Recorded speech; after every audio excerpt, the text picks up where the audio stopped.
Praise the lord. పూర్వకాలమందు తన సృష్టారంభమున తన కార్యములలో ప్రధానమైన దానిగా యెహోవా నన్ను కలుగజేసింది.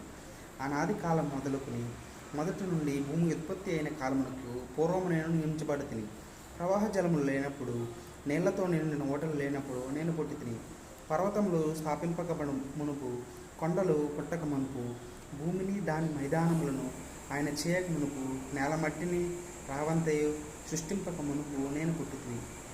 ఆయన ఆకాశ విశాలమును స్థిరపరిచినప్పుడు, మహాజలముల మీద మండలమును నిర్ణయించినప్పుడు నేనక్కడ ఉంటిని.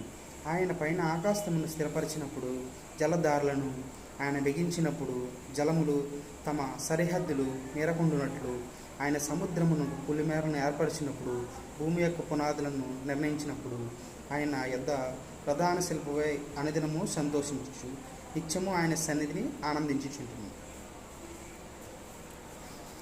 దేవుడు భూమికి పునాది వేశాడు.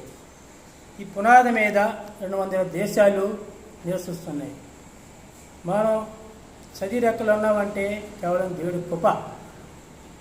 ఆయన మా మన్ను దేవుడు సూచించలేదు. సజీవులే దేవుడు ఆరాధించగలుగుతాం. మనం సజీరెక్కలు ఉన్న ఉంచాడు కాబట్టి మన దేవుని ఆరాధించగలుగుతున్నాం. మనంతో దండిల్యం మనం. మన నీళ్ళు పుట్టక జగత్ పునాది వేయకముందే దేవుడు ఆయన పుట్టి ఉన్నాడు. ఆయన ద్వారానే సమస్తం కూడా సృష్టిమాటం కలిగింది. ఆయన సముద్రాలకి సద్దుని నిలిపివేశాడు. ఆ సద్దులు వేసిన సద్దు ఏ దేవుడు చెప్పాడో ఆ సయ్యి మేరలేదు. మన చోట మనం మాట తప్పుతున్నాం, కానీ అవి సరిహద్దులు మేరలేదు. అవి సరిహద్దు మేరితే కనుక మనం ఏనాడో మనం నశించిపోతాం. మనం అవి దేవుడికి లోపడ్డాయి. సృష్టి మొత్తం కూడా సముద్రాల గాలిలో మొత్తం అన్నీ కూడా కొండలు అన్నీ కూడా దేవుడికి లోపడ్డాయి.